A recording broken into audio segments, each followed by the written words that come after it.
सुमन अपने पांचों बेटे को खूब पढ़ाया लिखाया था और सुमन ने अपने पांचों बेटों को आगे की पढ़ाई के लिए विदेश पढ़ने के लिए भेज दिए थे। जैसे बड़ा बेटा आकाश अमेरिका गया था, दूसरा नंबर का बेटा सुमित जापान गया था और तीसरा नंबर का बेटा मोहन स्पेन गया था और चौथा नंबर का बेटा अक्षय नेपाल गया था और सबसे छोटा बेटा पाकिस्तान गया था और 5 बेटा विदेश में पढ़ाई कर रहे थे। घर पे अपनी बूढ़ी पड़ोसी सुमन माया से बोलती है, क्या बताऊं, मेरे बेटों ने तो अलग अलग देशों में पढ़ाई पूरी कर ली। अब देखना जब वो यहाँ आएंगे तो उनको बहुत अच्छी नौकरी मिल जाएगी, फिर तो मेरी जिंदगी सुकून से बीतेगी। ऐसे कैसे सुकून कल्याणी बेटा, आखिर 5 बेटों की माँ हो, कम से कम उनकी शादी करने तक तो तुम्हें सुकून नहीं होगा।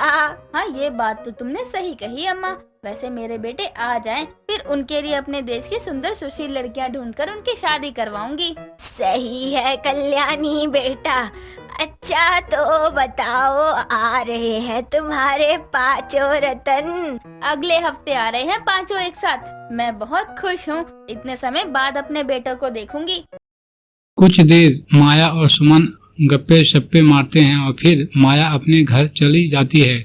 समय गुजरता है। फिर 1 हफ्ते बाद सुबह सुबह सुमन अपने बेटे के स्वागत के लिए आरती की थाली तैयार कर लेती है। तभी उसके घर की दूसरी बेल बजती है। सुमन आरती की थाली लिए दरवाजे की तरफ चली आती है। जैसे ही दरवाजा खोलती है तो उसके 5 बेटे तो होते हैं और उनके साथ होती है 5 लड़कियां। देखकर सुमन अपने बच्चों से कहती है, तुम 5 तो मेरी ही संतान हो, लेकिन ये 5 किसकी संतान है? मेरा मतलब ये 5 कन्याएं कौन है तुम्हारे साथ? माँ, ये 5 आपकी बहुएं हैं। मेरे साथ जो खड़ी है वो है मेरी पत्नी ऐना। सुमित के बगल में जो खड़ी है वो है उसकी पत्नी एमिका। मोहन के साथ है उसकी पत्नी एंटोनियो। और मेरे साथ वाली मेरी पत्नी दीक्षा। और अर्जुन के साथ में जो खड़ी है वो उसकी पत्नी उल्फत। वाह रे मेरे कपूतो, तुम्हें मैंने 5 अलग अलग देशों में पढ़ने भेजा था, न कि वहाँ की अलग अलग लड़कियों को बिहार के लाने के लिए। बताओ, इन 5 देश की अजीब चिड़ियाओं को मैं कैसे संभालूंगी? माफ कीजिएगा गुस्ताखी के लिए अम्मी जान, लेकिन हम जैसी भी हैं, है तो आपके बेटे की बेगम ही, और अब आपको हमें कबूल करना ही पड़ेगा। इमावाता शिता चिहा किता नोड़ो। अरे अरे, ये क्या कह रही है? एक पल के लिए मैं उर्दू के बोल समझ भी लूं, पर ये क्या कह रही है?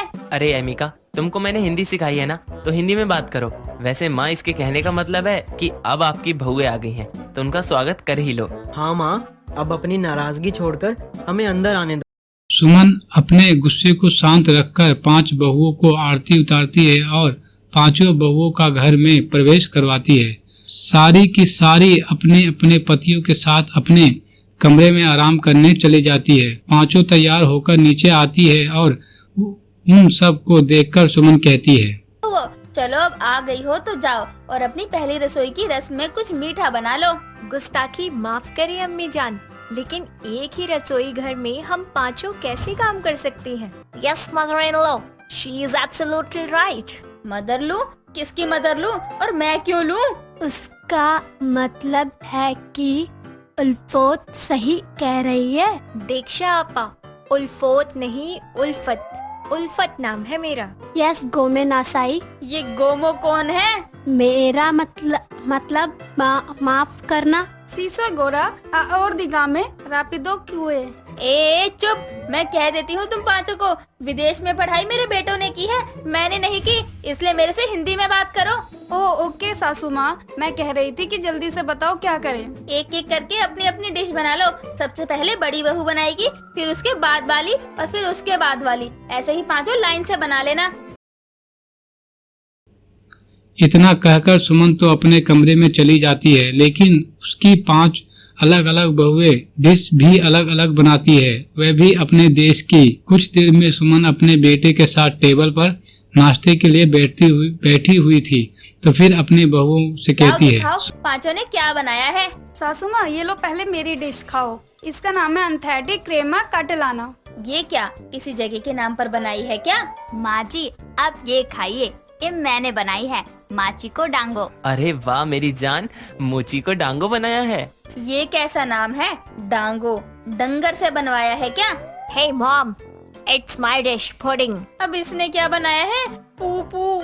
माँ, उसने पुडिंग बोला, इसका मतलब हलवा बनाया है। और अम्मी जान, हमने सेवइयाँ बनाई है। चलो पांचों अपनी अपनी डिश रख दो मेरे सामने, मैं सबकी डिश चख लूंगी। सुमन अपने 5 बहुओं के मीठे भोजन बनाया हुआ चखी और फिर 5 बहुओं को नेक देती है और ऐसे ही दिन गुजरता गया। माना सुमन की अलग अलग देश की बहू की भाषा को समझने कई बार दिक्कत होती थी, लेकिन उसकी बहुओं भी अपनी सास के लिए कोशिश करती रहती थी कि हिंदी में ही बात करें।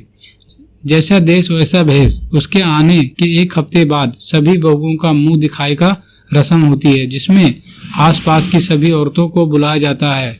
सब औरतें आती है, जैसे में माया भी आती है और फिर माया सुमन से कहती है, सारी बहन, तुमने तो कहा था तुम अपनी बहुएं एकदम देसी लाओगी, लेकिन ये तो उल्टा हो गया। तुम्हारे बेटे आए तो अलग अलग विदेशी बहुएं उठा लाए, सारी की सारी अलग अलग देशों से, और एक तो हमारे दुश्मन देश से है। दुश्मन तो तुम जैसे लोग होते हैं अम्मा, एक दूसरे के। मैंने तो अपने पड़ोसी देश को कभी अपना दुश्मन नहीं माना, और यहीं रहने वाले लोग वहाँ गए हैं तो अपने ही घर के सदस्यों को कोई दुश्मन कहता है क्या? वो सब छोड़ो, तुमको इनकी भाषा समझ आती होगी। सुना है एक स्पेनिश बोलती है, एक जापानी, एक नेपाली और एक तो अंग्रेजन है। गुस्ताखी माफ आंटी जान, लेकिन अम्मी जान को हमें समझने में कोई तकलीफ नहीं होती। हम पांचों भले ही अलग अलग देश से आई हैं, लेकिन हमारे देश में भी ससुराल की इज्जत को बनाए रखने का ही कलमा पढ़ाया जाता है। Yes Ulfat, it's right and you have no right to make fun of any such a person. अम्मा, इंग्लिश तो तुम्हें आती ही होगी या नहीं आती? अरे ना आती तो मेरी बहुओं को हिंदी आती है, वो तुम्हें हिंदी में समझा देगी कि मेरी बड़ी बहू ने क्या कहा है। मुखेर लोका। कल्याणी, तुमने क्या अपनी 5 बहुओं से अलग अलग भाषा में हमारा मजाक बनवाने बुलाया था? आंटी जी, मजाक अपना आपने खुद ही बनवाया है। इतना कुछ सुनने के बाद माया तो वहाँ से चली जाती है, जिसके बाद कल्याणी की बहुओं की मुंह दिखाई अच्छे से होती है। गुजरते समय के साथ उसकी 5 बहुएं अलग अलग देश की होने के बावजूद एक हिंदुस्तानी बहू के सारे फर्ज निभाती है।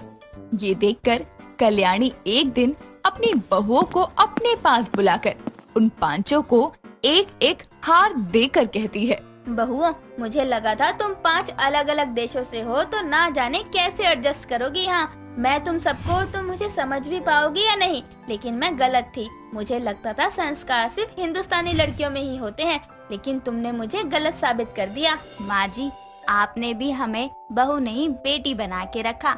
शुरू में हमें कितनी प्रॉब्लम हुई, लेकिन आपने तब भी हमें डांटा नहीं। जी अम्मी जान, आप तो लाजवाब हैं। T Amo, mother in law. क्या लो? She's saying she love you. माँ पानी ती मिलाए माया गुच्छू आमा। She's also saying I love you, mother-in-law. अच्छा बहू, I love you too.